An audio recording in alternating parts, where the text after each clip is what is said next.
Halfway through the season, this is already the race that we've all been waiting for. We cannot wait to get started, and I'm sure the drivers feel just like us commentators today. Ladies and gentlemen, I welcome you tonight to the second Mystery Grand Prix of the Season 5 in Sunday League F1. I am BS Gabri, joined by Jaden once again to bring you through the second Mystery GP, because as you may remember, the first Mystery Grand Prix this season was actually the season opener, but it was a little bit different because the race was randomized both for qualifying and the race itself. So it was randomized to be Miami, so both qualifying and race took part in Miami. But today we are back with the OG format, qualifying in Monaco, the true challenge for any Formula 1 driver, and then immediately after qualifying we will randomize the track to see where are we gonna race tonight. So it will be an exciting race nonetheless. So Jaden, welcome to this Mystery Grand Prix as well, and I'm obviously looking forward to commentate alongside you what was an extremely intense Mystery Grand Prix last season in Monza. I think you remember it extremely well. If you could just remind our spectators how much chaotic was the last Mystery Grand Prix. Okay, I gotta say it bit by bit. It's a long story, but I'm gonna make it short. So the way it begins, Monza, nothing particularly happening, but there was a little thing coming up. There was a red flag.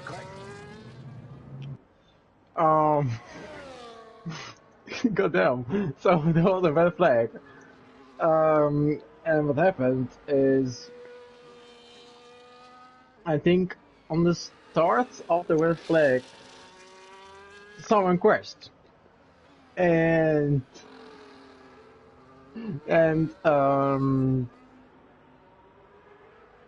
somehow three drivers were just colliding each other, and another red flag came, and it happened crazy things, and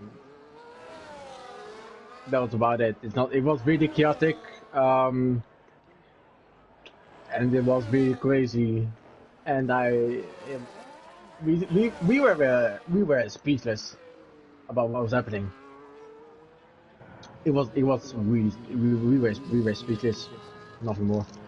Oh yeah, I do remember like the exact same moment that the red flag came out. It was so intense because it was a safety car restart, and immediately two cars get stuck in each other on the main straight. So immediately we get this massive crash on the straight, and we get a red flag for.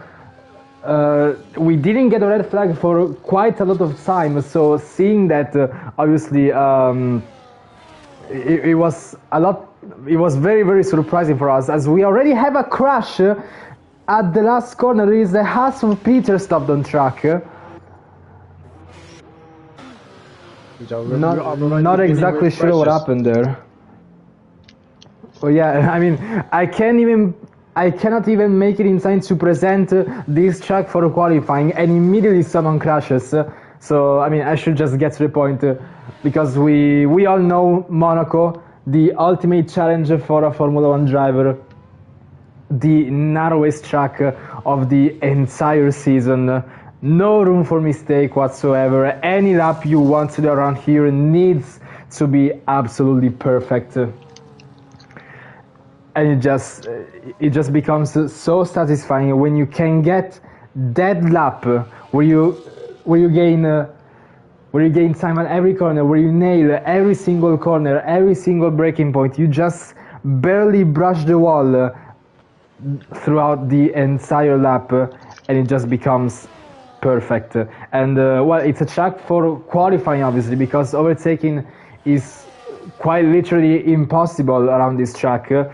Any overtake we might see around here will be very, very rare indeed. But the race in Monaco is not what we're looking for today, because this is only qualifying. So the drivers were to put their maximum qualifying performance in this session, because after that one is going to be just pure adaptability, the ultimate skill a driver needs to win this Mystery Grand Prix. So Jaden, I shall use this occasion to present what tracks could actually be picked after qualifying ends. Well, we have a couple of tracks. If I go to the calendar, I have a lot of tracks. We have Las Vegas cannot be picked. Monza, so that is already 2 sets gone.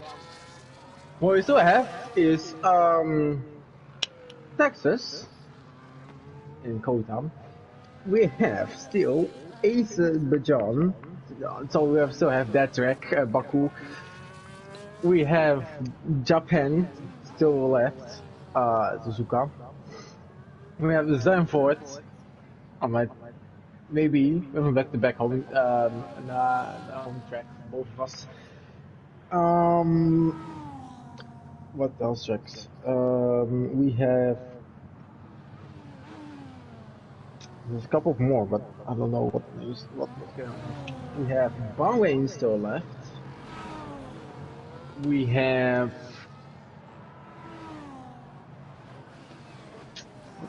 What was the game? There could be Austria as well. Austria can also be so, yeah.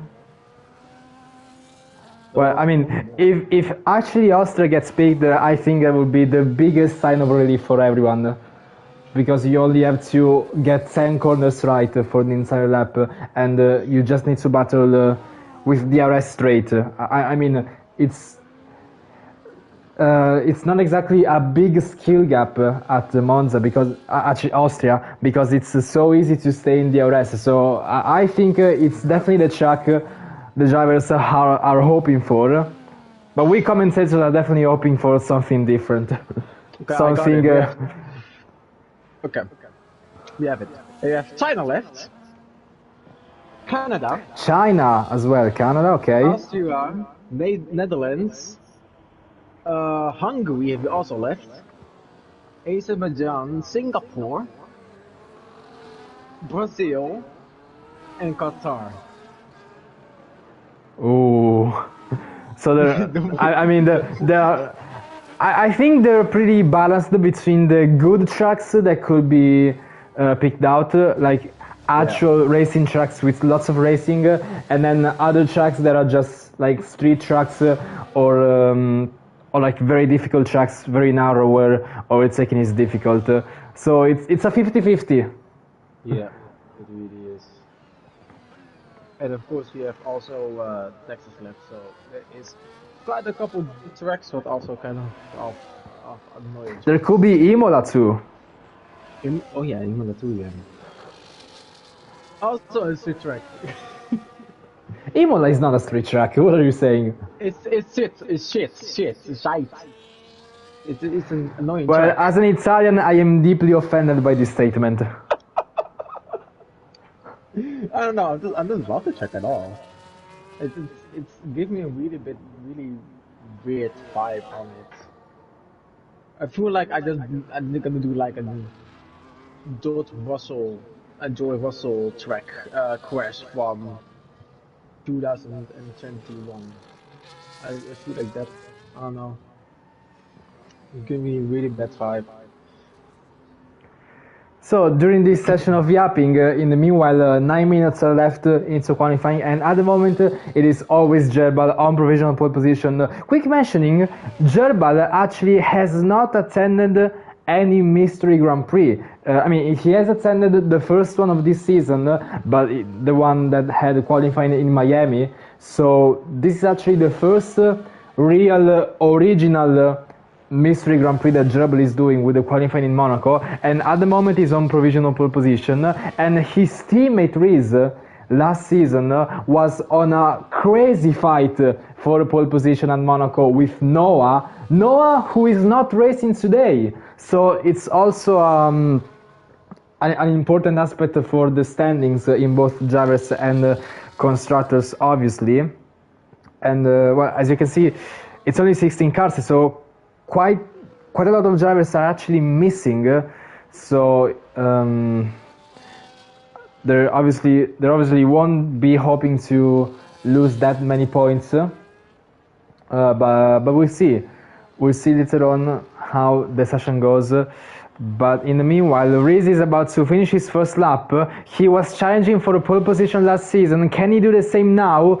Not quite, as he's 1 second off his teammate and only in P4 as of now. And worth mentioning, this is only one qualifying session because we're in 16.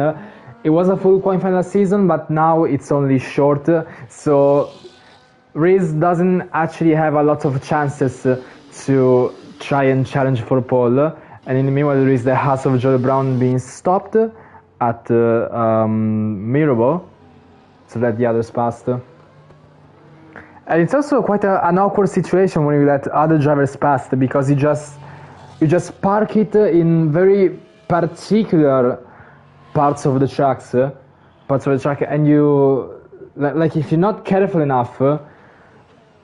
And Joel Brown meanwhile cuts the entire chicane. But I was saying, if you're not careful enough, you could still impede someone. So you really have to. What is Joel Brown doing? As he has a massive crash at the pool section, just straight lining the wall completely. Not sure what was happening inside the cockpit there, as the Haas of Joel Brown just obliterated itself into the wall at the pool section. So stuck in P11, and if other drivers improve, Joel Brown will start this Mystery Grand Prix at the back of the grid. So not exactly sure why he will crash on purpose. Maybe because it's only just one qualifying, so I mean he's still P11, so he's super happy about it, but yeah. I have no idea why. Maybe he just hates the track. Could obviously be an option. But in the meanwhile, we can see Gerbal kissing the wall with kissing many walls actually around this lap. He was improving by 4 tenths, almost 5 tenths after sector 2. Quaxel gets disqualified, blocks the pit lane on the exit, but Gerbal goes flying with a 7.5. And in the meanwhile, Quaxel in the McLaren gets disqualified for blocking the pit lane exit.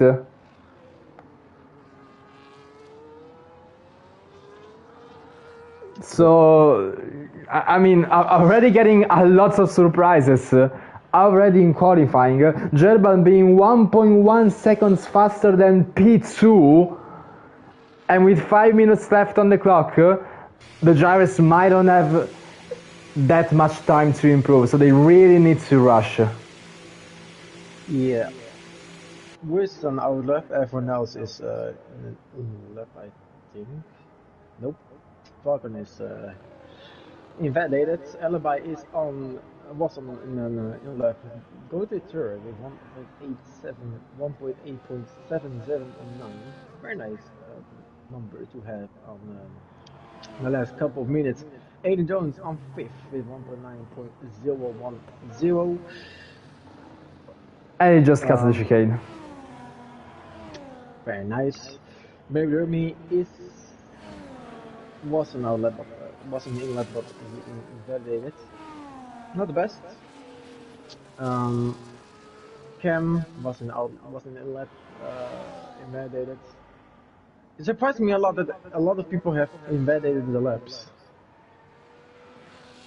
Well, yeah, it actually gets quite easy to invalidate at some parts of the track, like the chicane. It's a very difficult one. I think it's actually the only part where you could actually invalidate, because the rest you just hit the wall if you make a mistake. But in the meanwhile, Reese is pushing, but he's improving only barely by 61 thousandths after the first sector. Now we can see the Ferrari approaching the Nouvelle chicane, and very, very careful to either not clip the wall on the inside on the turning of turn 10, or to get track limits after turn 11. But Reese now improving by 5 tenths almost, actually 4 tenths. But he's still massively off his teammate, so he needs to have a very, very good sector 3 if he wants to be near the top 2 actually, if he keeps improving enough. And Yeah, yes, P2. it's a P2, improving by 5 tenths. So it's currently a Ferrari 1-2 here in qualifying at Monaco for the Mystery Grand Prix. And Gerbal, despite his massive advantage on P2, he is still on the outlap, still looking forward to improve his pole position. Currently at 7.5, one of the fastest laps I've ever seen around Monaco. So if we can see the Ferrari across the finish line soon, I think we can truly watch a master at work, kind of like Ayrton Senna, the king of Monaco in the old days. The magic you could see in his Monaco qualifying laps. Maybe we can see some of that watching Gerbal. Big chance that Jabba is going to be at like Senna. Back in the old days, of course. But maybe Jabba is going to have a... But in the meanwhile, Allenby also has improved, so he's P3, not exactly far from Rees, but very far from Gerbal. Kienander is pushing, but now we will actually go on board with Gerbal to commentate a lap around Monaco, braking very early into Sandvoort, staying in 4th gear, rotating the back end quite a lot, under braking, and now going flats out into turn 2, and Massenet flicking the steering wheel. Now the Casino Square takes the inside line beautifully on the curb, now braking into Mirabeau, going downhill, slightly slower, just by 8,000, but now into the hairpin, lots of rotation to the car, and now into 2nd gear, coming out of Mirabeau, and now into Portière and the tunnel, 5th, 6th, 7th gear outside of the tunnel, use all of the energy, now breaker into the Nouvelle Chicane, and beautifully, but it's invalidated! Gerbal has invalidated his maybe other pole position time, but he actually still has time to set another one. Does he have enough energy, enough POS? He has, and same goes for the fuel. He has the fuel and he has the energy, so I think he's gonna try again now. Yes, so yes. Gerbal across the finish line will start another lap, so we will restart this commentary once again. 7th gear with the main straight, the only one with the DRS, brake for Sandvoort, and 4th gear, rotating the back end once again, and now going uphill into Massenet. 5th gear takes all of the inside line and beautifully into Casino Square. Reese crashed out of Sandvoort. So it's currently a Ferrari 1-2, but it might actually be compromised if Kienander improves his lap time even more. But now Gerbal, he's improving just by 21 thousandths after section 1. Now going into Portière and into the tunnel, he actually has some slipstream from the Alpine ahead of him. Now coming out of the tunnel, brake for the Nouvelle Chicane, 100 meters before the corner, and now takes the chicane very, very beautifully done. He does not invalidate, but he has some traffic ahead of him, and he actually touches the wall by a lot, and he still improves by 87 thousandths, and he's getting massively impeded by the Alpine ahead. They actually make contact, and the overtake on the last corner, and what are they doing? What are they doing? Gerbal and Cam, and Cam gets a 5-place grid penalty for a collision with Gerbal. I'm not exactly sure what happened there. Gerbal was also. Chris also. Oh, Kienander into the wall outside the Nouvelle Chicane with no front wing left. Falcon is across the finish line, so is Eden Jones, so that's it. Qualifying is done. Gerbal with a massive advantage takes pole position for the Mystery Grand Prix, but now, maybe this is the track where this is the race where qualifying is the less relevant, because it's only gonna be adaptability for now on. But indeed, for my joy, it is a Ferrari 1-2 for this Mystery Grand Prix, and Rees identifying as German for some reason, but it should actually be a top 5 Swedish if it wasn't for Gerbal. And in the meanwhile, Angels in P6, Marvin in P7, Flank in P8, Domi in P10, 9, Baby No Hermie in P10, Cam in P11, Max P12, Joe Brown P13, Initiate reserving as a debut race P14, Peter in P15, and then Quax will be disqualified in P16. So that's the grid for the Mystery Grand Prix, but now we're gonna hop on Not I mean, twice.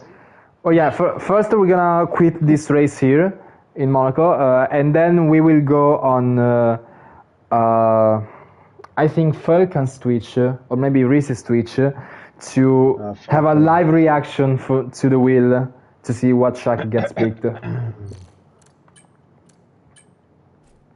Yeah, but in the meanwhile, everyone is leaving the session. So now we are just gonna wait.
So apparently it looks like the track is gonna be Singapore, but I seem to understand that the wheel was already spun before qualifying, so it was already decided. Yes, and they know either. Yeah, but I remember how it worked last season. We were spinning the wheel after qualifying. Yeah.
So yeah, some drivers are claiming in the chat they didn't effectively know it was gonna be Singapore. Like they didn't know the wheel was spun before qualifying, and I didn't know either. Yeah, they know either. Okay, so that's new.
Okay, so the drivers are readying up for this Singapore Grand Prix. Apparently, it got decided way before we knew, but it is indeed Singapore. The track will be racing at, so it's gonna be quite a long one because 31 laps, and the track is very, very long in terms of distance. Not the longest, but the 31 laps is what makes it like the track with a higher time, like the one that lasts more. So it's gonna be a very tough one for the drivers. And I mean, in real life Formula One, it is one of the toughest for physical conditions.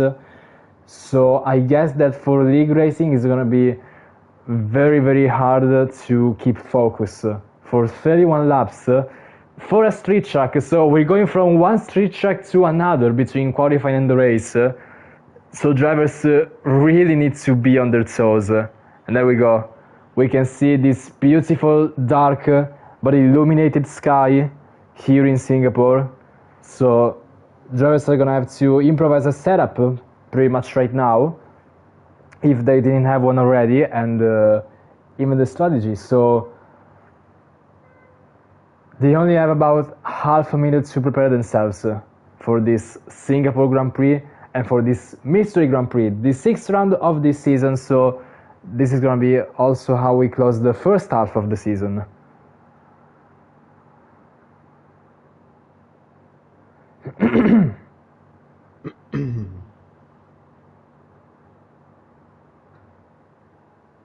Well, now we're waiting for the beautiful 5 red lights. And there we go.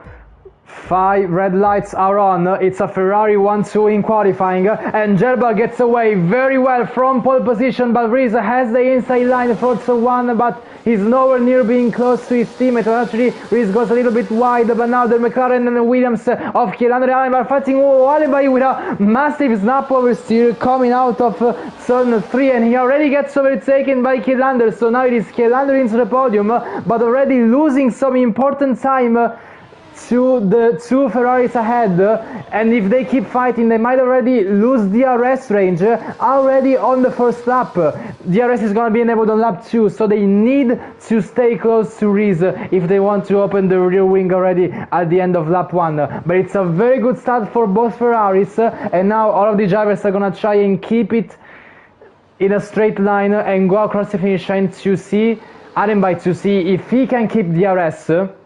So he's gonna have to keep up his pace quite a lot, but he keeps actually sliding through the section of turn 10 to 13. Now coming out of turn 13, and Adenbach, it looks like he's slightly recovering. Now it's 8 tenths apart, 7 tenths now between the Ferrari and the McLaren. So Adenbach really pushing his car, and Reese being as close as possible to his teammate.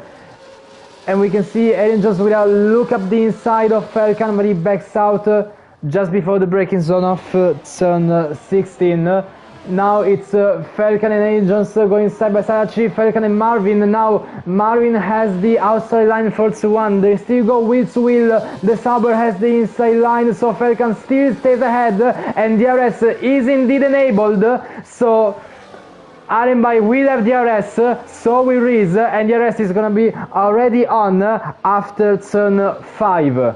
And we can see the Ferrari opening his rear wing, as well as the McLaren and as well as the Williams.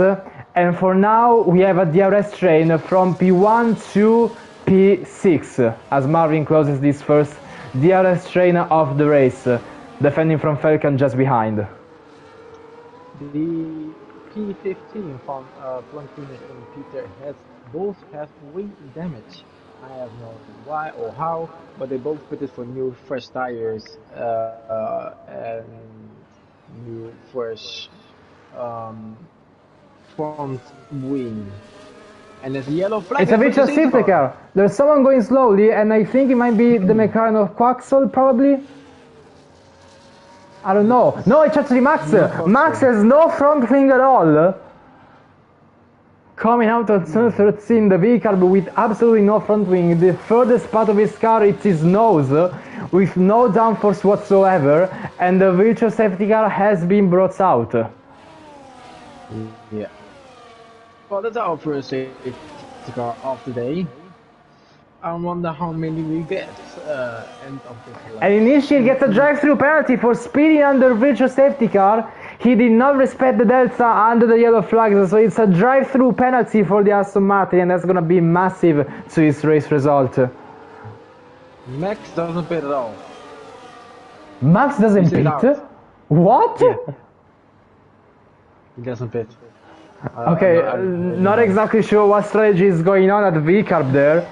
But now Reese is gonna have a look up on the inside on his teammate. Now he takes the lead of this Singapore Grand Prix, overtaking Gerbal with the DRS. So now Gerbal is between his teammate and a very, very fast looking Allenby, just behind Gerbal in P3.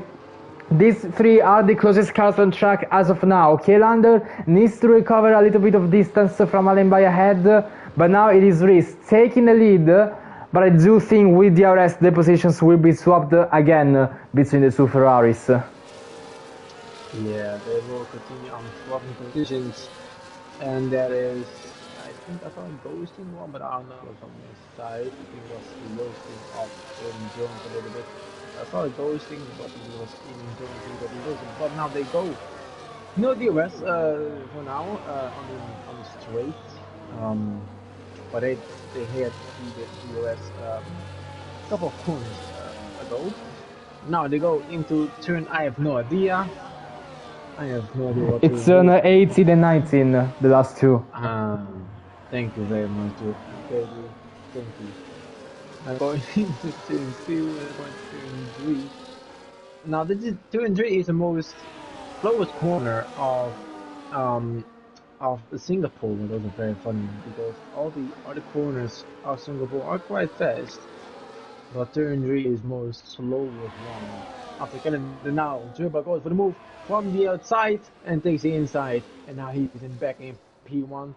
Well, we'll go together again, some positions, trying to go far away as possible for the others, but also they fight for positions, so it's quite interesting what the Ferrari is gonna do. Are they thinking about the ultimate Ferrari strategy, not pitting double and not doing a Charles Leclerc 2023 Monaco? Hopefully not, but I hope the Ferrari strategy can be better than the Ferrari strategy of 2023 Ferrari. And Allenby was thinking about the move on with, but way too late.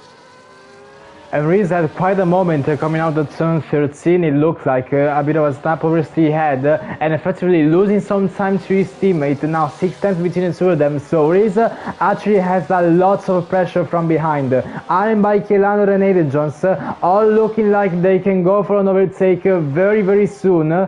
They all have DRS. Reese still has DRS from his teammate, and if he wants to defend, Gerbal might actually be going a little bit slowly to make sure that Reese is in DRS, but Reese just barely holds on to that 1 second gap. And he actually does not have DRS. Reese does not have DRS. Gerbal not exactly playing the teamwork, giving DRS to his teammate, but Aiden Jones with a massive stand on Kjelander. Now Kjelander going off track as Aiden Jones had a look up the inside on the braking of turn 7. But he apparently misjudged the corner and eventually failed to complete the overtake. So Aiden Jones is still stuck in P5, but now Reese crucially 1.2 seconds from his teammate. He needs DRS if he wants to defend from these 3 cars behind, and Gerbal might actually give him a hand by slowing down and making sure Reese is into the 1 second gap, but he needs to do that very, very soon. As actually now Allenby attacks Reese on the inside and make contact, wheel banging between the Ferrari and the McLaren, as Allenby is still trying to get past Reese, but fails to do so. Gerbal is still going very, very far, and Allenby is still on the inside now, going around turn 16 and 17, but Reese still defends that P2. Allenby not very happy with his performance now, as this is now the second overtake he was not able to complete. But now he knows that Gerbal is so far ahead and doesn't look like he's gonna slow down to give DRS to his teammate. So Reese is gonna have to battle it on his own. being vulnerable from 3 cars with the RS. And there we go, they open the rear wings all at once. Allen with all his slipstream, now he has the inside, approaching turn 7, and actually Kjellander has a look up the inside, they still go wheel to wheel, but no, Reese defends, but just barely for P3, and Alien just now going, and Alien just spins, and he goes into the wall, and Reese crashed, and we have a safety car! Absolute chaos as Aiden Johnson has spawning a wing damage, but Reese's spawn has crashed, and we have a full core safety car out on track.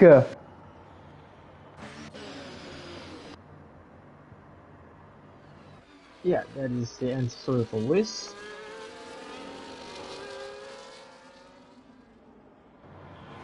So an absolute nightmare for Reese.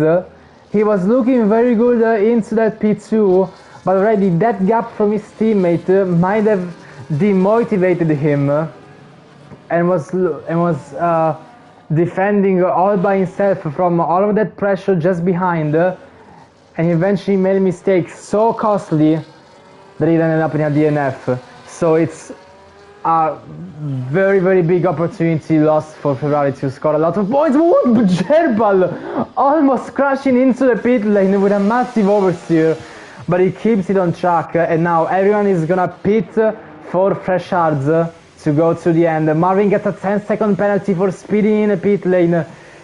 Very, very suboptimal for the Mercedes. There you go. Interesting. I see a lot of drivers doing mediums, a couple medium runners, but I see also a lot of hard runners. Kjellander and Allenby are on fresh mediums. They started on mediums and got another set of mediums.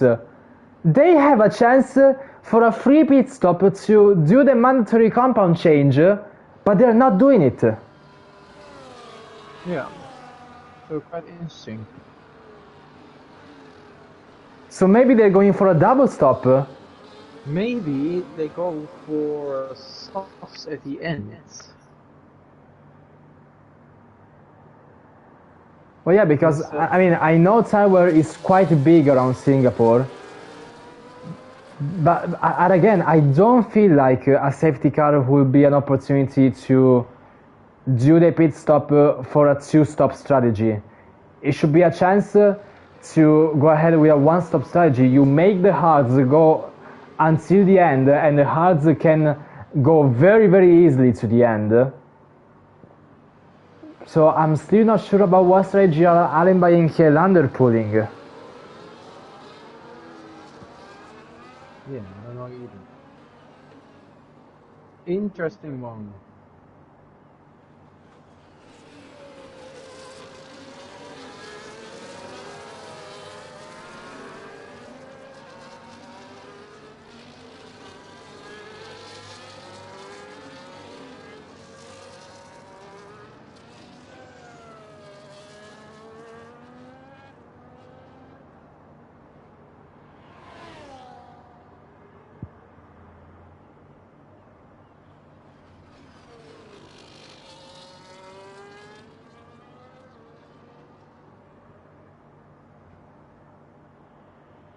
So now the safety car group is approaching the last corners, and they're obviously gonna have to do one extra lap to make sure everybody is gonna catch up eventually. So they're all bunched up until P13. We still need to wait for initiate in the Aston Martin 2, but there are some position changes. Joe Brown pits. Joe Brown goes for another stop under safety car. It was on fresh hards, but he's pitting for some reason.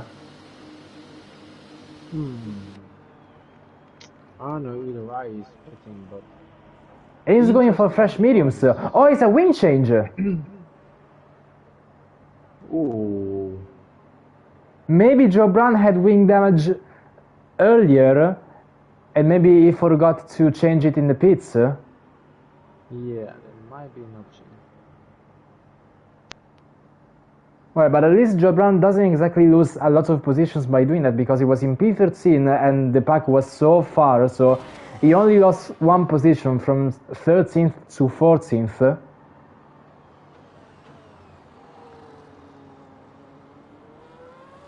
But now what I would like to understand is, did he choose these mediums just because he was forced because of the wing change, or does he actually want the mediums in his strategic plan? Well, I think he just was forced on the mediums because he was in a heart. So he doesn't have not much effort choice to do another tire like softs or any other tires. So he just chose a new set of mediums to keep up with the pack and try to hold on the mediums as long as possible.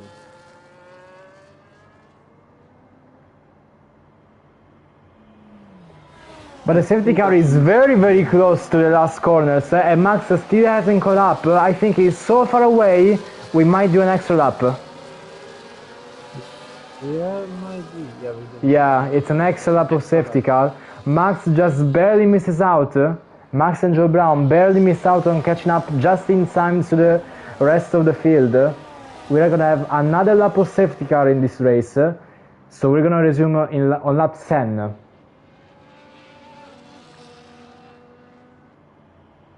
Yeah, very nice.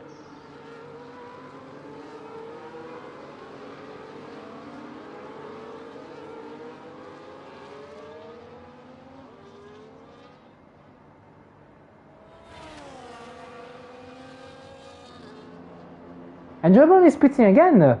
Now he's going back onto the yards, and Max is pitting. Interesting choice for Joe Brown. Going back into the hearts.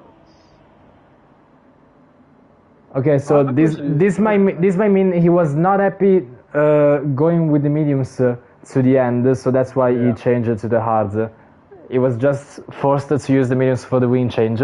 But again, this begs the question: why did Allenby and Kjellande choose the mediums in the first place?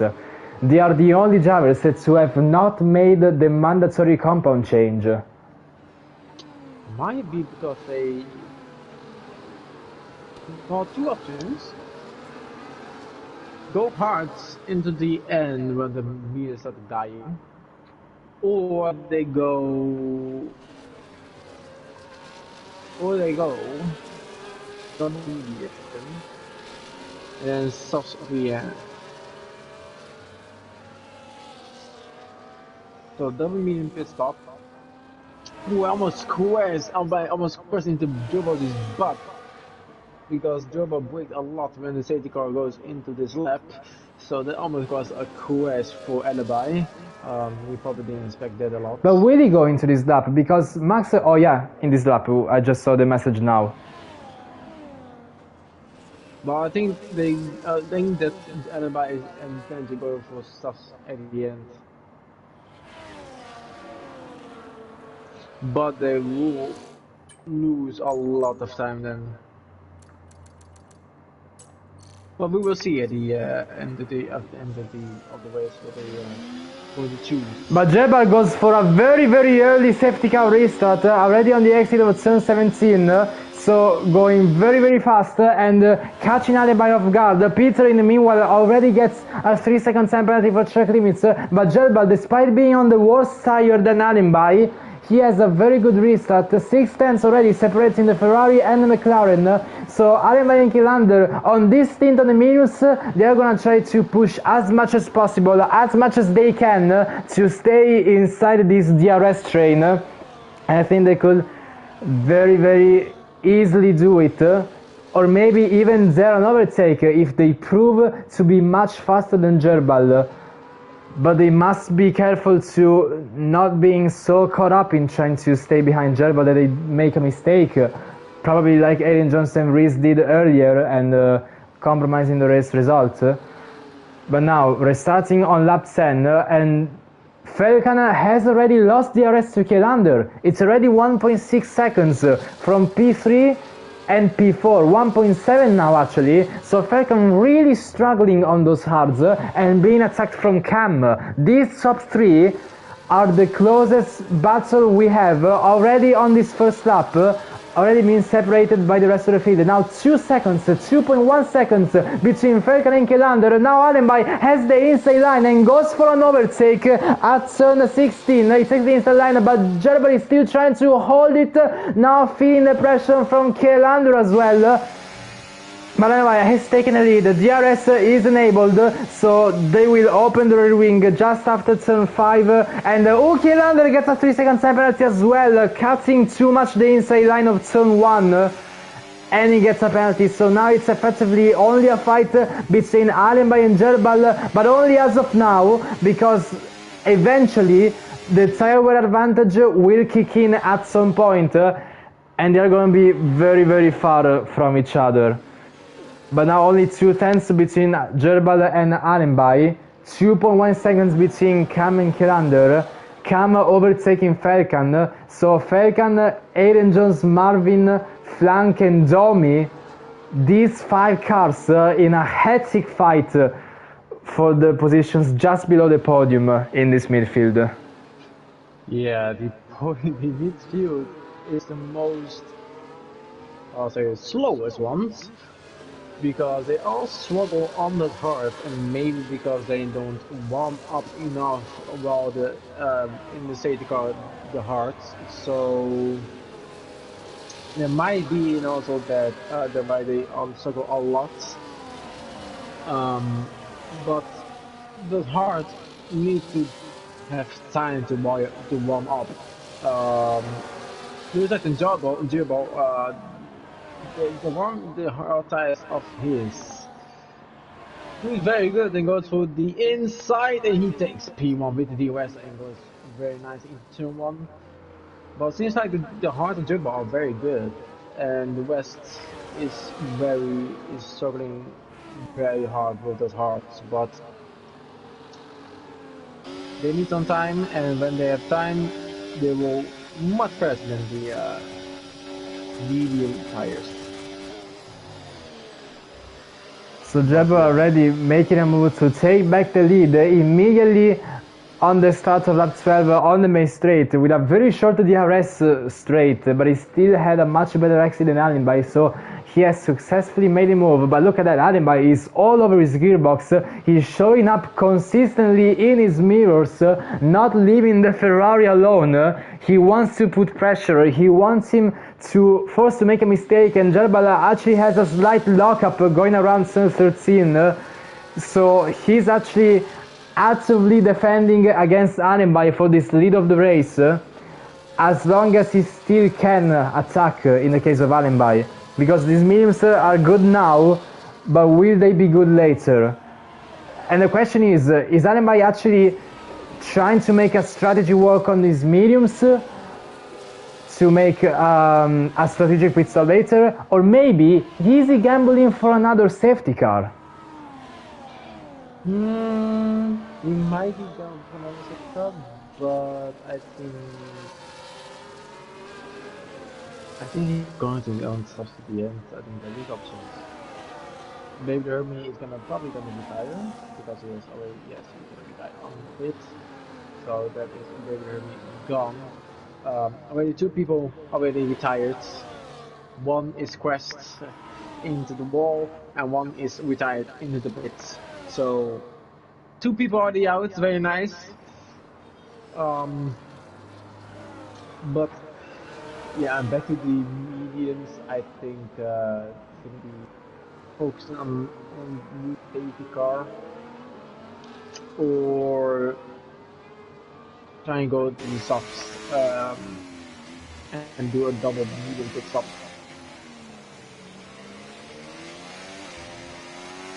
But now it looks like Gerbal is controlling those hards more and more.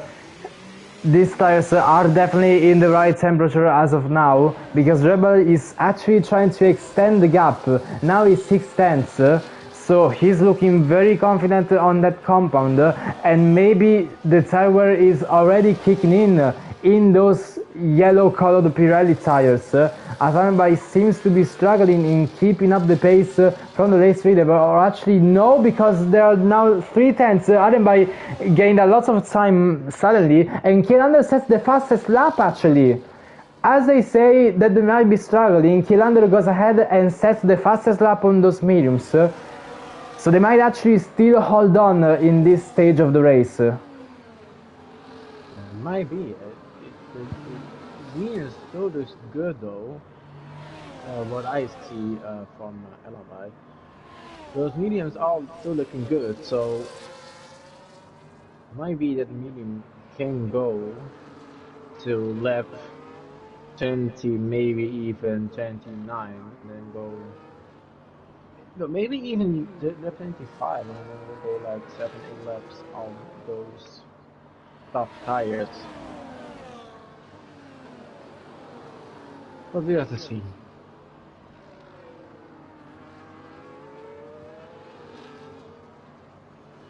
But if he wants to put the softs, I mean, I don't think he will do a strategy where he like pits on the last 2 laps.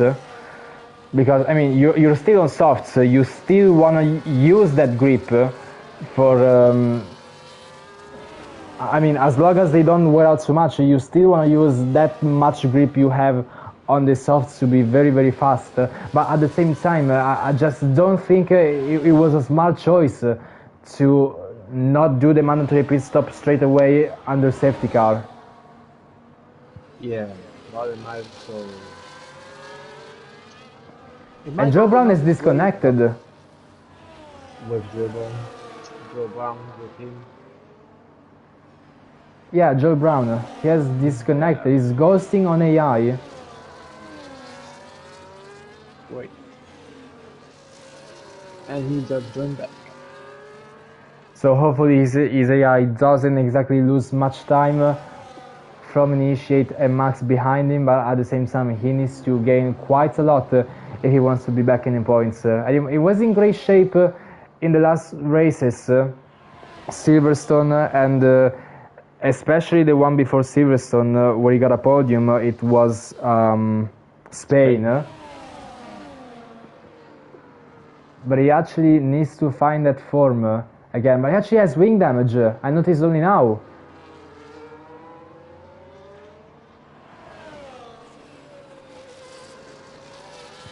We go back to the leaders because now, crucially, Arenby has 1.0 seconds of distance as Joe Brown has crashed. No, it retired on track. Oh. Interesting. He just purposefully retired on track, but hasn't brought out any source of safety car, so we should be good, and the race still goes ahead. But now Arenby has lost a massive time from Gerbal. 9 laps old mediums. They are definitely showing the signs of tire wear, kicking off massively. 1.6 seconds now. Domi getting a penalty, and Max as well, so penalties flying left to right in the midfield. But Arenby lost massive time to Gerbal ahead.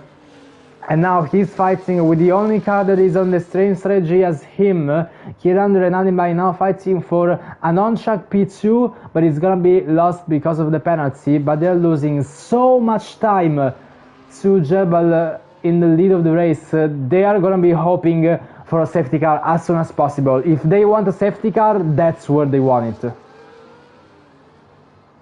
I think they want to indeed a safety car because they're running out of grip on my screen, so yeah, it's gonna be really hoping, praying thing what they want right now, but we'll just have to see laps later. So yeah, we have to see. Now Cam as well gets a 3-second time penalty, so many drivers are struggling with those track limits around this track.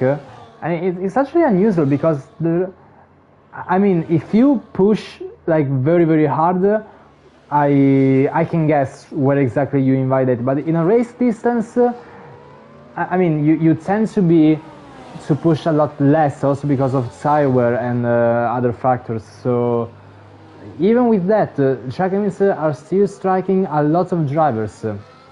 Now Kilander and Alemai are losing time pretty much every second to the leader, and Cam looks like to be catching them.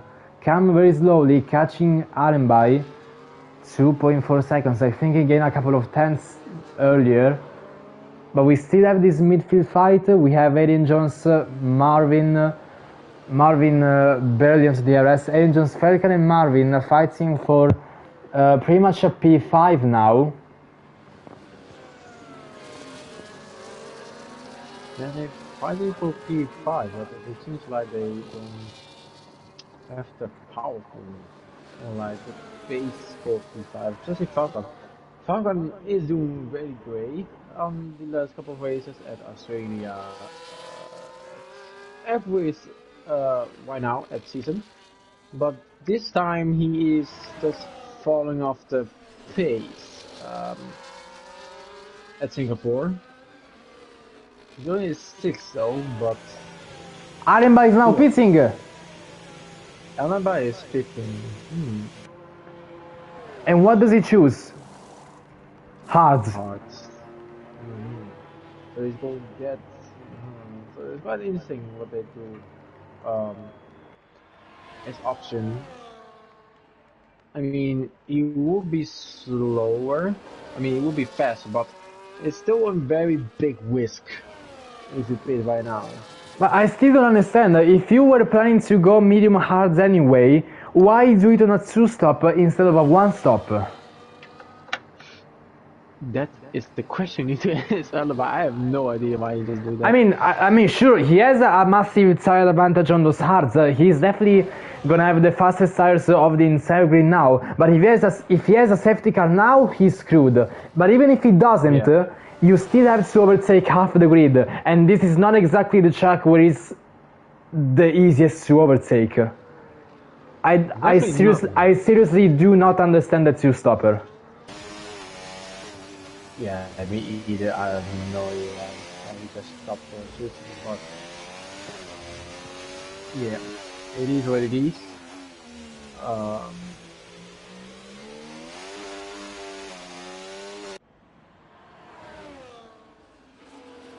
We will see later on what the and Kilander 2 now. I wonder what is still the plan is for the 2-stopper. Maybe because of the safety car they had, or the tire advantage, but Alaba is all the way down to P11 and Kennedy into P10. Interesting. He's at P11. Alembai has made the undercut on Kilander, so he finishes ahead and also outside of DRS range. But now, what we are gonna see is Alembai gaps to all of the cars, because it was 2.2 seconds earlier, so effectively he gained 1 second on Quaxel. But the thing is, gaining 1 second on Quaxel against gaining 1 second on like Gerbal, Aiden Jones, Cam, the current pole sitter. Actually Falcon is on the podium now with Cam penalty. But again, even after you overtake Quaxel, and even after you overtake Peter, there's 13 seconds separating Peter and Flanken. So it just made things so hard for himself to overtake the entire grid. But now Cam has made the move to P2, and it looks like he's going over. Oh, Cam going massively off track, almost into the wall. But he kept it on the track, thankfully for him. But now they are looking extremely far from the race leader, and Falcon with a mistake. Falcon going massively slowly. I don't know if he went deep, if he had a lockup or he had an oversteer. Yeah, he went deep. But I have no idea if he had it. So into mediums. Is he win damage? Falcon on mediums, why? I mean, why is everyone doing a 2-stop? I mean, not everyone. We It's had only 3 damage, cars but- doing a 2-stop. But again, I get that the tire wear is massive on those hards, but I should just try to go to the end if I was in that situation. Yeah, it's weird. Because I just know that they can last. They wear a lot, yes, but they can last. And it just makes no sense to lose that much track position to have a faster tire, because again, you just lost a lot of position on a track where you don't overtake very easily.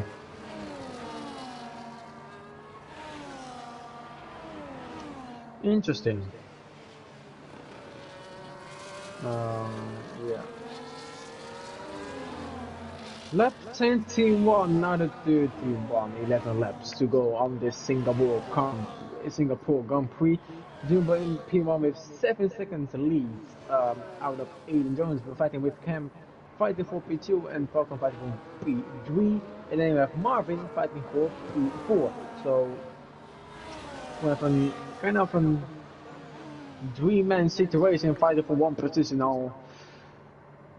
And Quaxo is in front of Peter. Peter going to the pits. So we have another hard runners going for another pit stop. Yeah. And then we have Kieran in the pits. So he just realized that his strategy was not going to work anyway. Yeah. But Allenby is not giving up. I mean, he's massively off Domi. 15 seconds separating the two of them. Allenby has a massive tire advantage, yes, but again, 15 seconds, you have 11 laps. Even if you gain a second per lap, you're just not gonna catch Domi and just gonna be stuck in P7. Look, maybe P5 at best, given the track limit penalties of the cars ahead, but they're still very, very far. Yeah. So the only way Allenby could actually regain a lot of position is if there is a safety car and he stays out. But again, he will stay out on hards, so heavily compromising his tire grip on the restart. So Allenby just screwed himself in every possible case just by doing this extra stop, by choosing to go on another set of mediums on the safety car.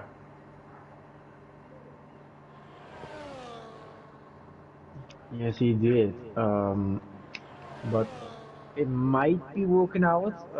But he's now 2 seconds down. Actually, he's now into the 13 seconds. So it seems like it's working out. Not going to get to first lap right now.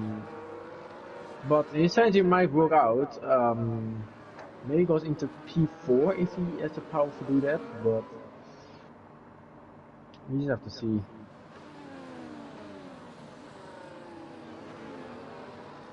And now Allenby gets a penalty as well. If his race wasn't, I mean, if his race was even screwed up, like he was already screwed up from the start, now he's screwed up even more. Well, that is no good for Allenby.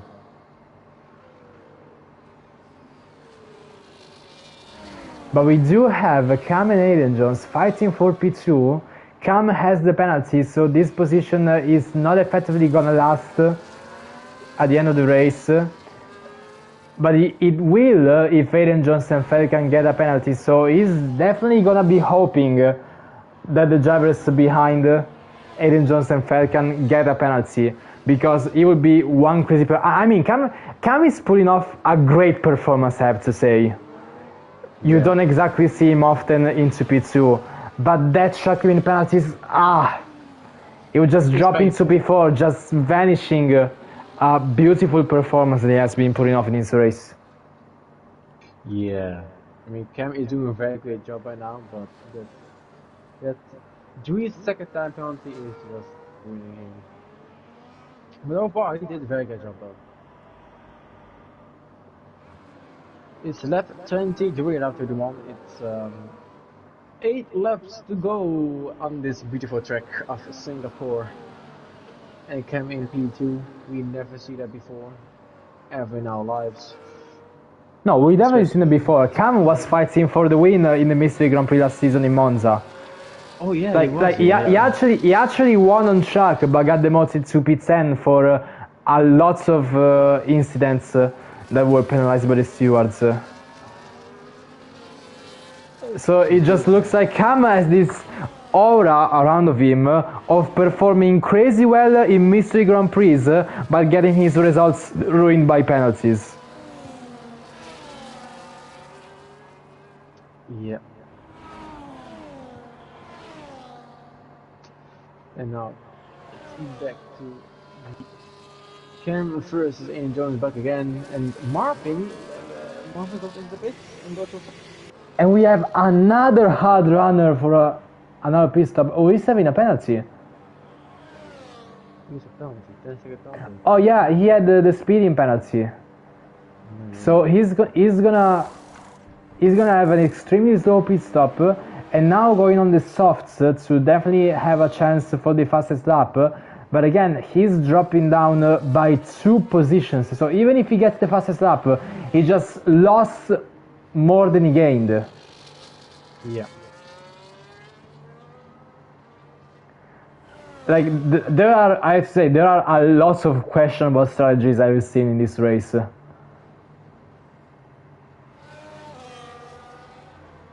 True. Like the top 5 and Initiate are pretty much the only one with the actual good strategy. Everyone else having some sort of innovative thinking, but it's not actually bringing them anywhere. Yeah, it's true. But some of them are doing okay job, like Alibi, but he is sadly in penalty, so that's not really good. But although he's actually worked out a little bit, but he's still in P6, so he's still in the points, so it's sad though there's no double Ferrari anymore in the podium. But Cam is on the podium, but not for long anymore. But he still gets P4, so that's a very happy thing to have. And Angels gets to the podium after a long time actually.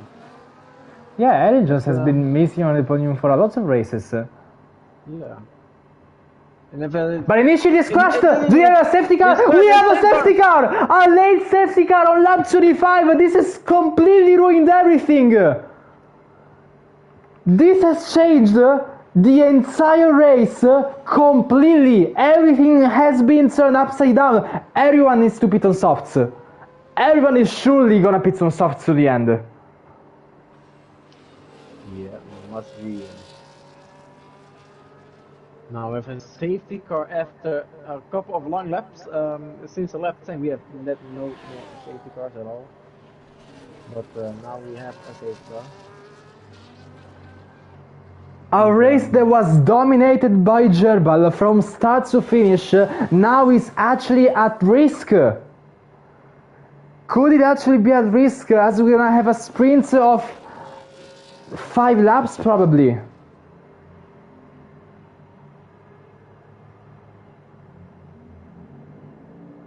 And there we go, Gerbal into the pits.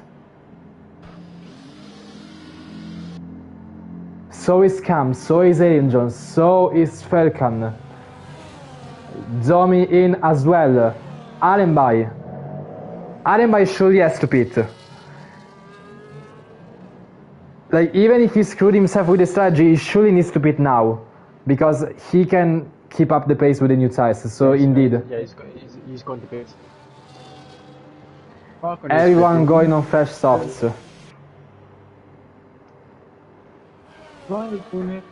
Flanken as well. He has 5 laps all the minimums, but yeah, the softs will still be way better on this restart. So 0 back in P1 FD. Marvin has only 1 lap sold softs, so could he actually stay out? Maybe to gain a position on his teammate? No, he still decides to pit. I think that's the best option you can do. Even though you have 1 lap soft, it's still very old and very high tire, so I think that's probably the best option to go for fresh new softs and go as high as you can. So Quackle splits into 3 laps all softs, but Peter and Max already put softs, so they are gonna stay. What? Peter is pitting again for another set of softs. So everyone is trying to make sure they have the freshest softs possible. Even if they have 1% tire wear, they want the fresh softs. So Peter in the pits. Max is the only one staying out. So he's just gonna have only one lap of tire wear, which in my opinion is just nothing. So it's an easy position gain for Max. Now in the points, he has a penalty, but at least he has a chance of defending it, as Peter gets a 10-second penalty for crossing the pit lane exit. That is not good.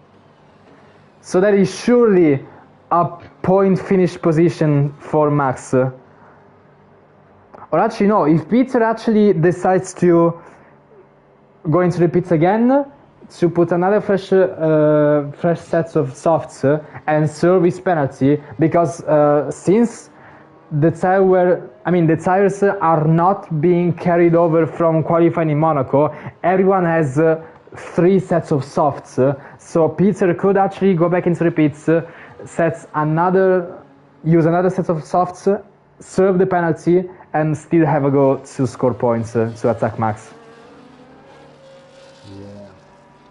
Still in. Yeah, but the thing is, Peter is so far off Gerbal in the lead. Yeah. And if he decides to even pit another time, we might have a risk of the safety car being out even longer. Yeah, and it is not good because even longer that won't be happening. But no, Peter stays out. Peter is keeping the 10-second penalty. Interesting. I am seeing some very interesting strategy choices. Yeah. We have seen the most weirdest strategy choices we ever seen in our lives. I never saw someone doing double pit stop. I mean, they got somewhat justified just because of the safety car coming out on the last lap. So everything, like quote unquote, dumb that you may have done with the strategy earlier, it gets kind of justified just because of the safety car coming out. Yeah, only because of that. Nothing. But the rest is weird. But yeah. So Quaxel, Max and Peter are definitely gonna catch up. So resuming on 28, it's 4 laps. 4 laps of everyone absolutely sending it left, right and center at every corner at Singapore. It's a recipe for chaos, but actually the safety car is very close to the last corner. I think it's an extra lap. It is an extra lap. So it's not gonna be 4 laps of racing, it's gonna be 3. A 3-lapper to completely overhaul the entire grid. Everyone is just gonna send it the first moment they see a gap. Yeah. This is gonna be interesting. We have now a kind of a small sprint. We have now on a 3-lap race. We've got a quick fire in the multiplayer. We got quick fire in 3 laps racing.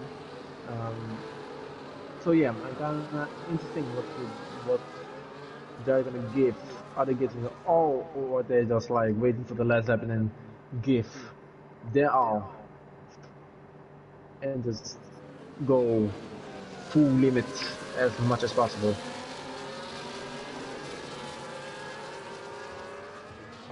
But now we're waiting for the safety car to come in. Everyone else is on the line. Everyone else in the pack. There are 6 people. No, wait. 5 people are out. Wow. Damn. 5 people are just DNF. All DNF. Except 2 people. 3 people actually. In the pit lane. And Two has crashed. So now we go. We almost the safety car to come in. The drivers can quick. And the safety car is indeed in this lap. So 3 laps of full racing.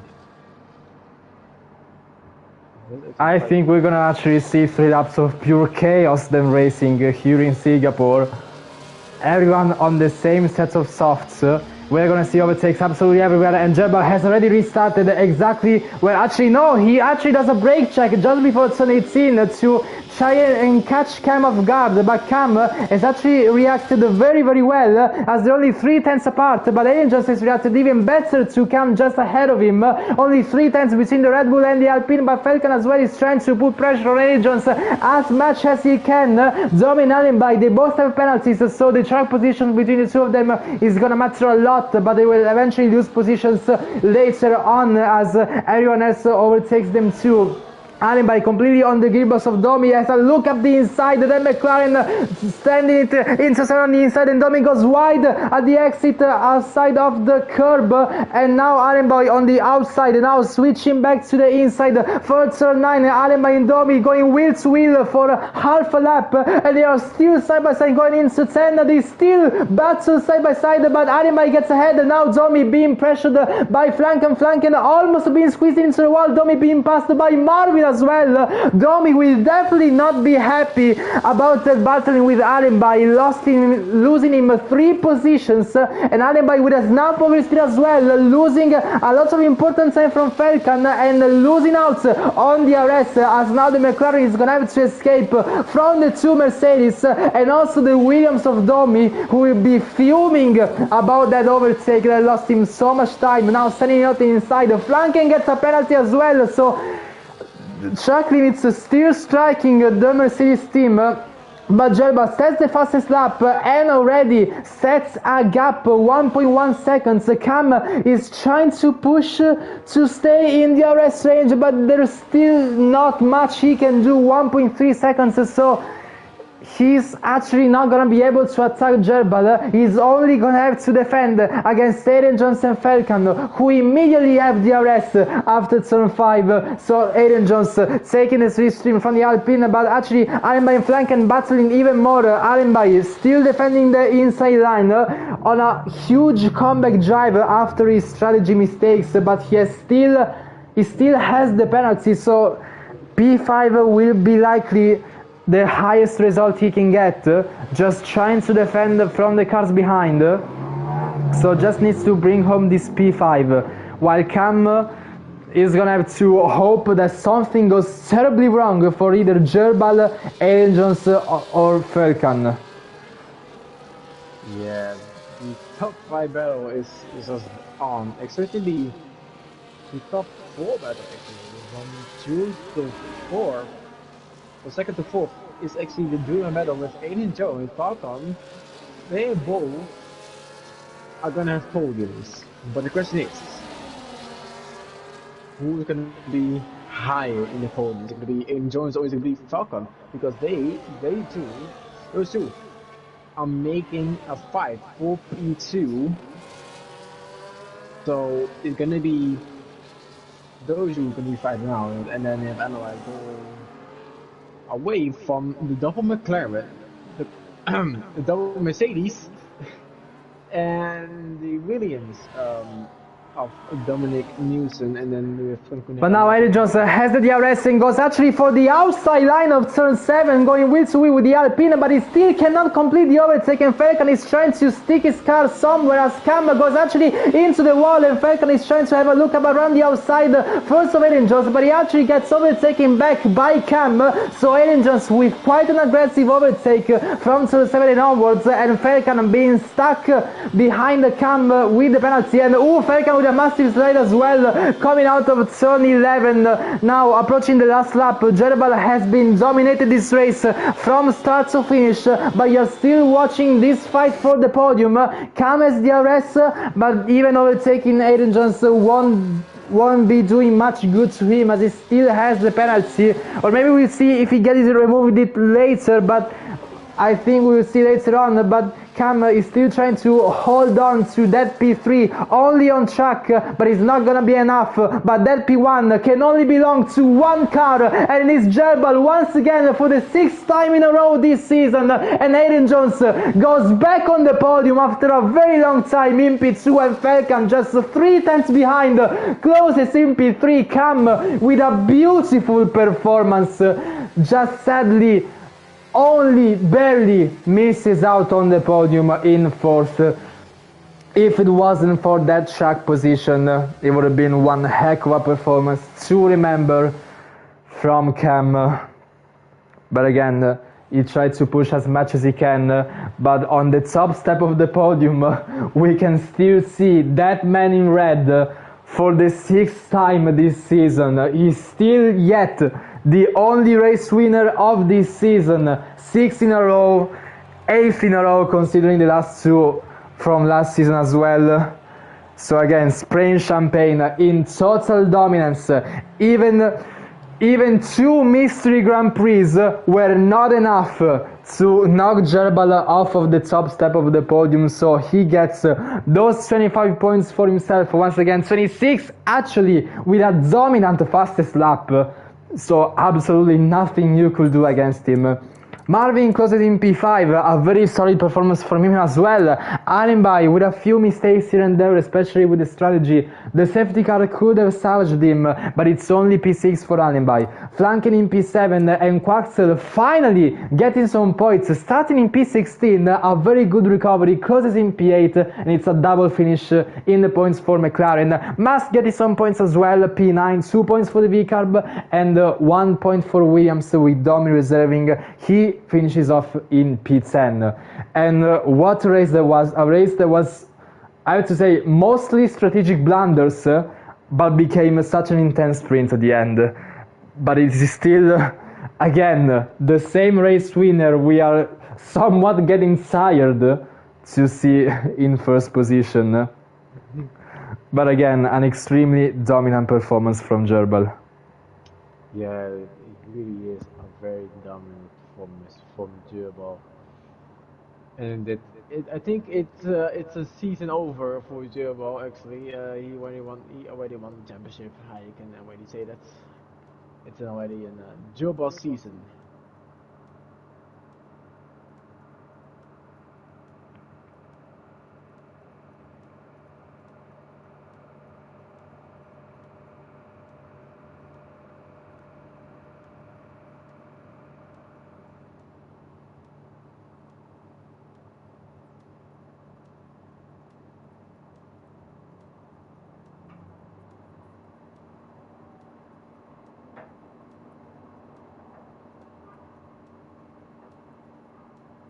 Alright, so now we're gonna hop into the voice chat in Discord to make some interviews for the podium sitters.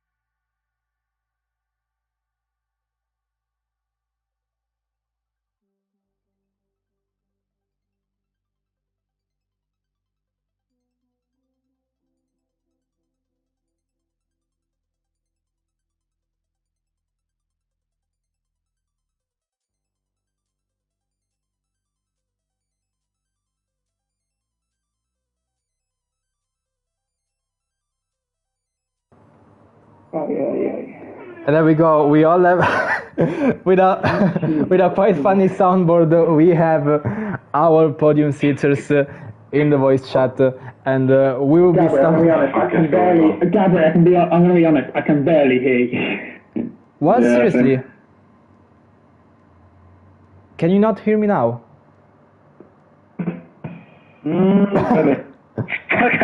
Okay, let me actually try something. Hold on.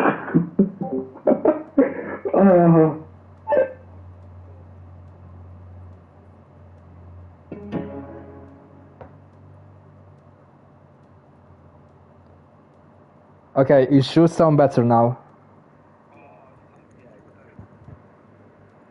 Okay, beautiful. So, again, we will start from P3, and that P3 is from Falcon. So, Falcon, again, very, very solid performance. Another podium in a row. This time is a P3 instead of a P2. And, well, yeah, I mean, there's not really anything I can say. You look very promising in qualifying and very promising in the race. So it's a solid P3. But what exactly do you think you lacked to try and attack Aaron Johnson Gerbal for the win? The setup was horrible. I don't know. I had no straight line speed, and it was just snapping all the time. So I couldn't really control the car. The fronts were like 80 degrees all the time, and the rears were overheating, so it was really unbalanced. Okay, so that's why we kind of saw you being stuck in the midfield actually for a period of the race. Like we saw you fighting for P6 or P5 at one stage. So yeah, but again, do you think it was only the setup or just anything else? Singapore isn't my strongest track either, so I don't know, could be that as well, but the balance of the car is I couldn't push anything. If I pushed, the rear snapped or it just went straight because the front tires were cold all the time. Okay, so yeah, Jaden, anything you have to ask Falcon? Yeah, the first safety car that came out, did you expect that the Hearts will be able to go to the end?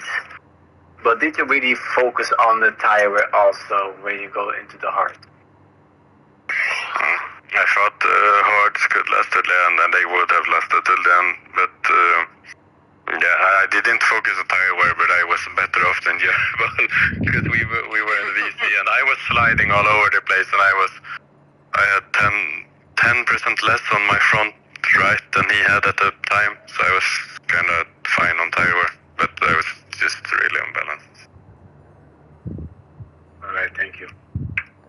And now going off to a driver that we have not been seen on the podium for a while, but he's finally back on it, and it's also Mine and ABS came in clutch. The ABS came in clutch, he says. Invalid! Get this motherfucker out of here! Jabbo, you have absolutely no room to talk. With your line. How? With your line, yeah. You turned on line in Silverstone just DNF, the fuck are you talking about? I basically left the lobby. Yeah! I sacked you. That is definitely one of the calmest interviews I have ever done.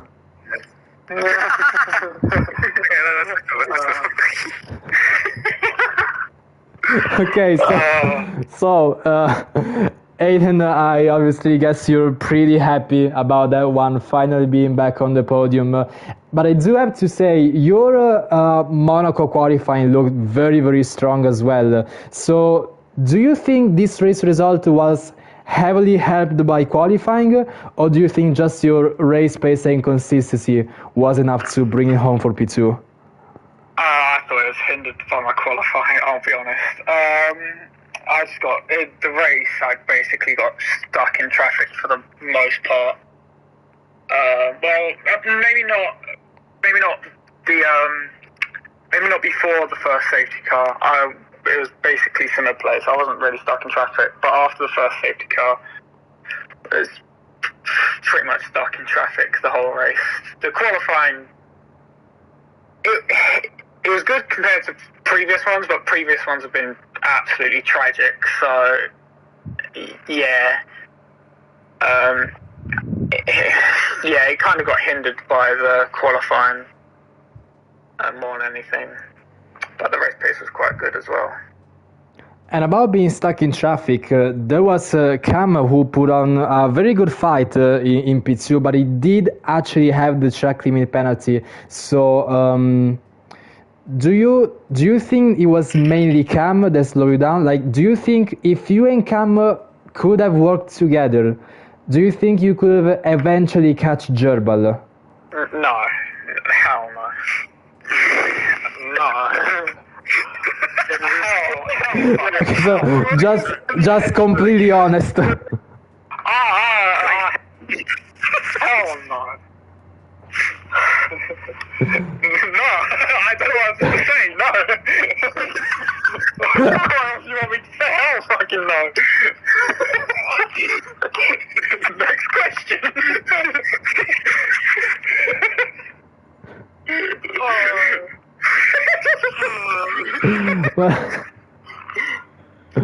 Well, at least we appreciate the honesty. He pulled out a second on Cam a lap after the safety car restart. No chance.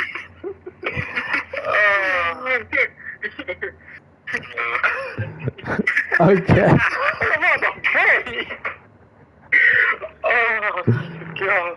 Again, one of the calmest interviews I've ever done, and okay, and Jaden, if you want to ask Aiden something.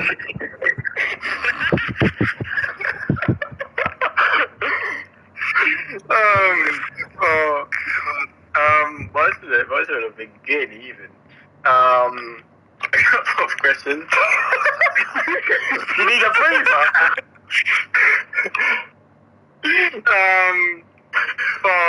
Let's begin. My DM. You said this season will be nothing, but I guess you're gonna miss it. Goddamn. On the message, do you think you celebrated too early with your message, or do you not think so? Wait, which message? You said The season. yeah. No, Jabber's still 5,000 years ahead in the championship. And the constructors is about as wrapped up as it gets. So, I mean, if we're talking from championship, I think I was more talking from any sort of championship fight standpoint. Yeah, it's not changed much. This is quite literally just that race quite literally just boosted my want to actually do a league race again. That's literally it. But yeah, in terms of as this started back up, like the season, it's not much changed. Alright, second question. The fight with Cam. You had luckily you had the 3-second time penalty. Otherwise, you will be still P3.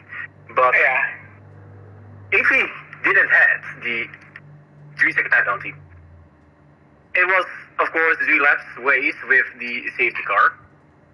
Would you go actually more aggressive on him if he didn't have the 3-second time penalty?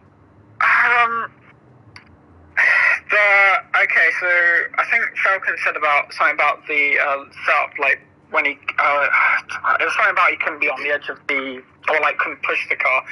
Honestly, I thought it was just a hard tire. I think there was a point where I hit the wall, like I tried to push, but then I just fucking thumped the wall and was quite lucky not to be out of the race.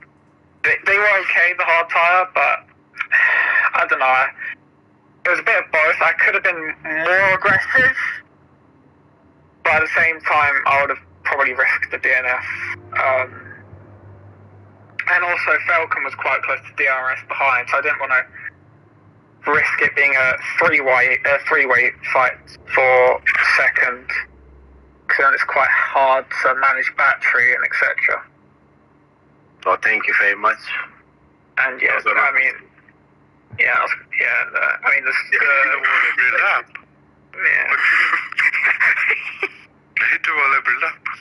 Yeah, and honestly, I've got a clip somewhere. I think it was lap 24. I don't know how I kept my tyres on. I don't know how I kept my tyres on the car. Yeah. Thank you very much. Good. So now going to someone we are definitely not used to seeing in P1. Definitely a new race winner. I mean, Gerbil knows. Cam said about an impeding. So If that's he the one. reports me for being a second a lap slower around Monaco and then taking me out deliberately once I tap his rear, then I'm actually gonna raise all hell. But we'll get to that. FIA, you know what to do. Yeah, we'll get to that. We'll get to that.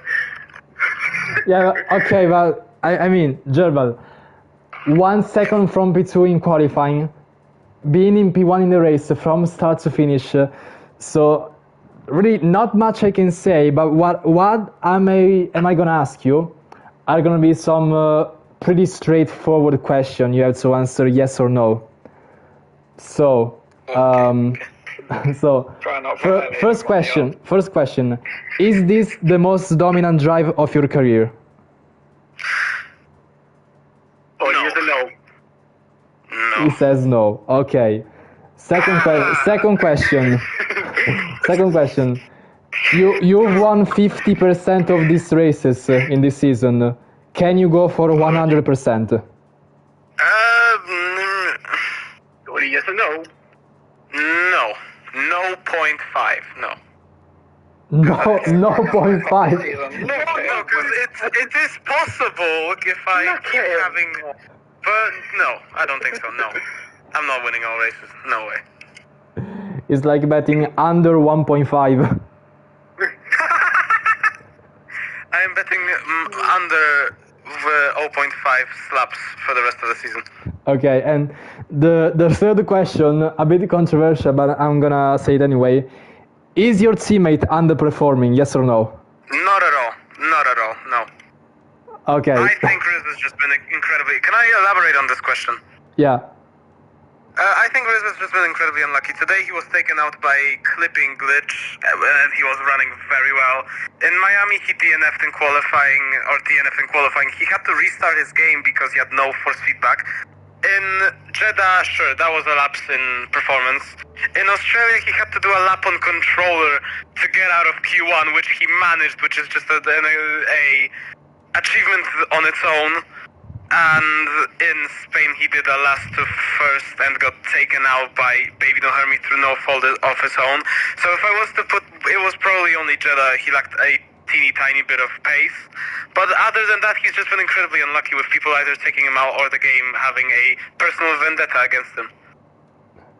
But even despite that, I'm gonna go and say that he's been the best teammate to work with, period, that I've had.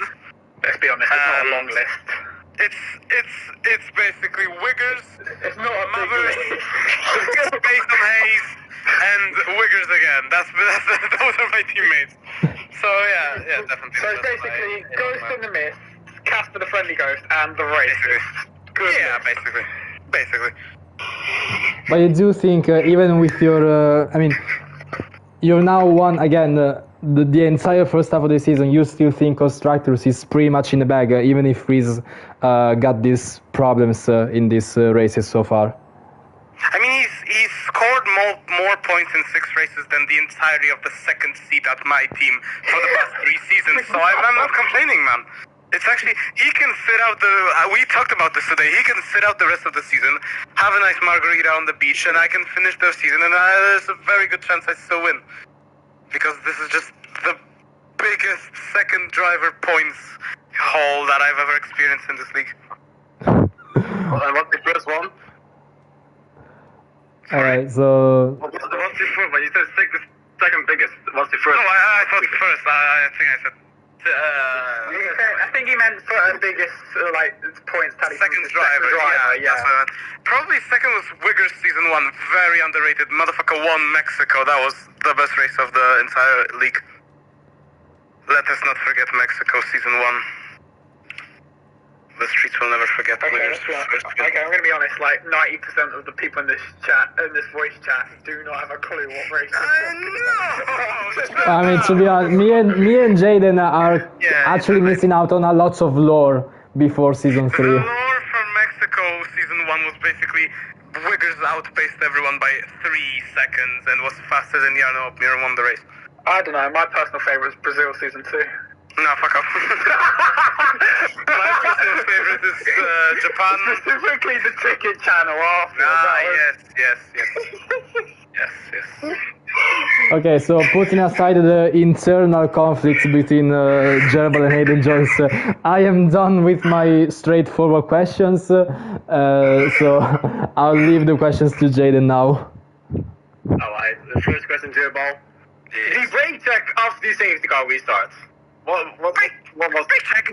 Brother, if you watch my stream, I was full throttle. Full throttle, and my car got throttled. It cut entire of the throttle was cut, and that was a game bug, or not a bug, a feature basically.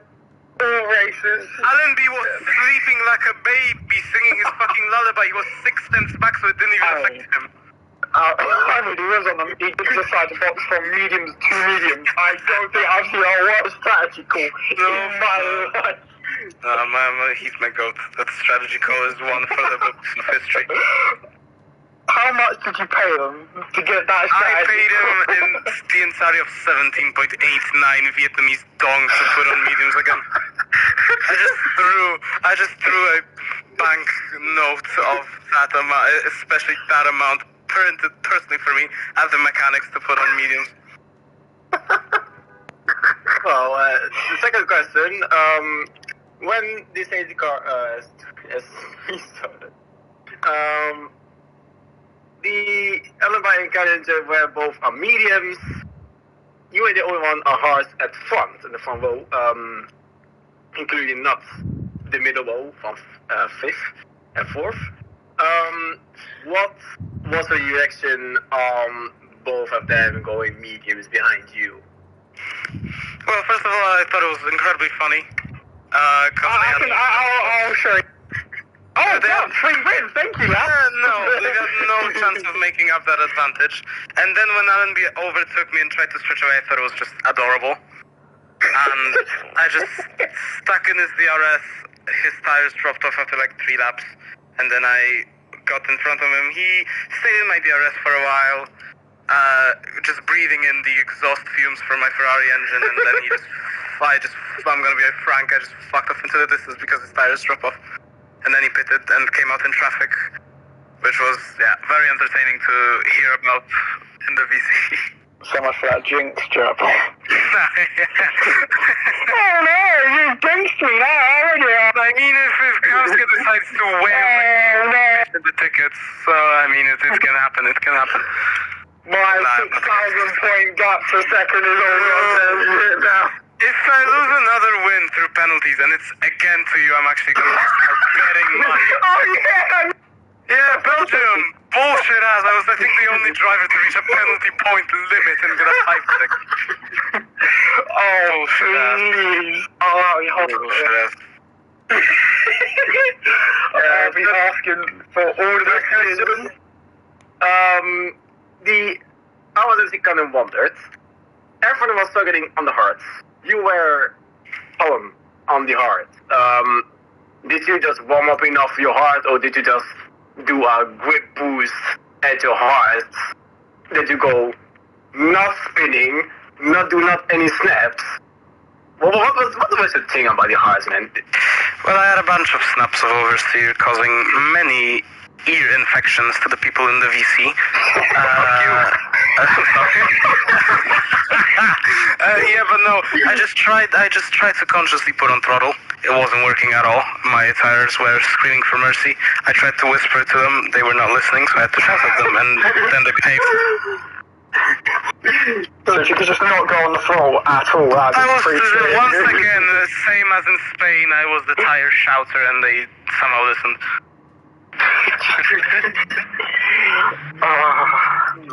I generally look at my tire shouter strikes again. I genuinely looked at my tyre wear thinking it's like surely like 50, 60%. No, it was 27.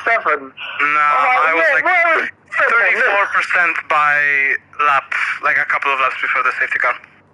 Yeah, I think it was probably something like that, yeah. Well, I thought it was like 60 by how they were reacting to just any throttle input. So basically, Jaden, to answer your question, I was just praying and hoping. That was basically the strategy. Because Gerbil needs prayers, so this Yeah. I am contributing this season to God and God alone.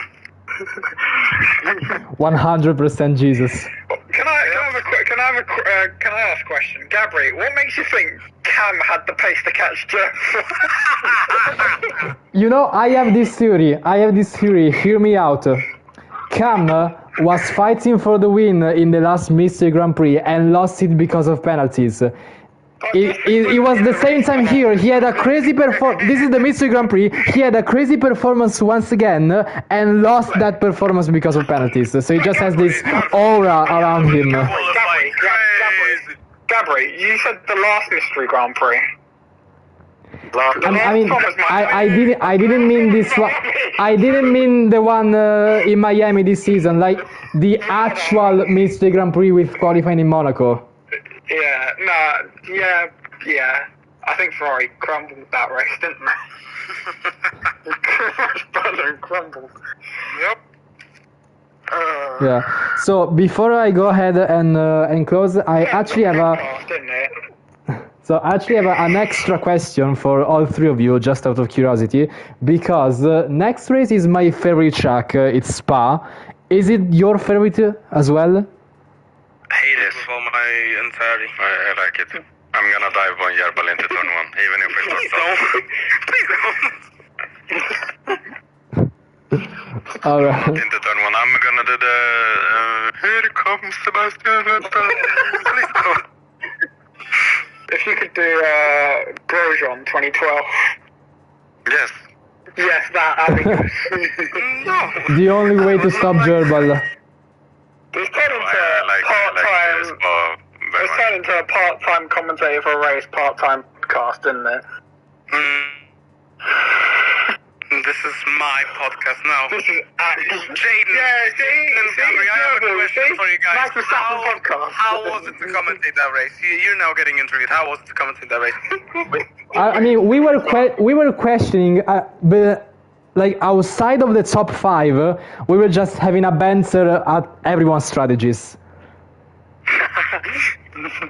Jaden, how's your Rocket League game? I can see you're doing one. How is it asking questions and doing a Rocket League game at the same time? I got it very perfectly. No, I got it very perfectly. I'm going to be honest with you guys. I just did an F2 elimination event just now. So, thank you.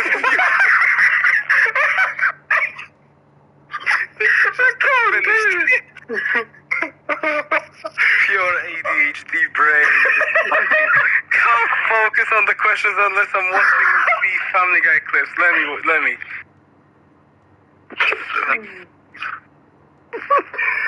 Oh no. Alright, so I think we are done with this very particular interview.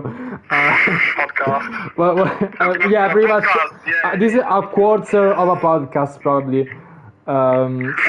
Anyway, well, once again, thank you for all three of you to join the interviews, and once again, congratulations for Falcon, yet another podium in a row. Ellen Jones being back on the podium for a very long time, and Gerbal being again in P1. And I'll be honest, every time I see Gerbal winning, I think more and more someone is gonna hire a hitman to take Gerbal out eventually.